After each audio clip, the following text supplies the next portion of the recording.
Hello and welcome to the Sound Test Room. My name is Jakob. I'm your host and you're watching a hack vlog. In this vlog, I want to talk about how to think when buying music apps made for producing music in one way or another. As a beginner, it can be so hard knowing what to get and what to stay away from. You really don't know until you try it yourself. Trial and error. You really can't go wrong with that. Now, I've got a lot of experience in my backpack. I've been working with or either dabbling with electronic music and hardware, software for 25 years. But I can still remember how it felt being lost in a world where there was so much stuff for a musician to use. My first advice to you is, if you see an app that you think you might like, go and search YouTube for it. You'll probably find videos or sound clips, tracks made using these apps you might be interested in, because that way you and your ears can decide if you like it or not.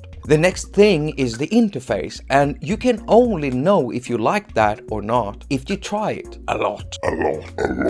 Now, this is easier with drum machines and synthesizers, apps that actually produce the sound themselves. So when it comes to DAWs, digital audio workstations, and samplers, it's different. These are apps that we usually put our own stuff in from other apps, other synthesizers, other drum machines. How do you know what kind of DAW you should get? It comes down to workflow and your personal preference, your earlier experience too. If you have experience using desktop software, you probably already know what kind of a DAW you would like because you've tried stuff before. But if you're a total beginner, it can be hard. You can ask a lot of people, but keep in mind what you're gonna get is our personal preferences. I say Cubase's, but that's because I've used it for many years in the form of Cubase, the bigger sister on desktop.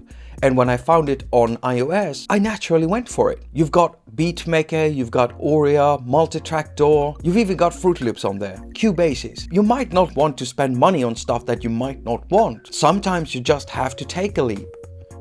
Unfortunately, do your research. How do you intend to work? What is your workflow? How many tracks do you need? Do you need built-in effects? What kind of effects do you need? All of this information can be found on the App Store and also by asking others on forums and groups, the Sound Test Room, Discord, Palm Sounds, Audio Bus Forum, the iPad Musicians Group on Facebook. These are all great sources with knowledgeable people who will tell you about functionalities in apps, along with their personal preferences. Ask people for advice, tell them about how you tend to work, and they will be able to guide you in the right direction. Then there is only one thing to do. Get an app, try it, and you just don't know where it will lead. And that's the most interesting stuff about it. Because if you're a total beginner, you're in for a world of wonders. So my checklist: use your ears, ask around, trial and error, and have fun. A lot of fun.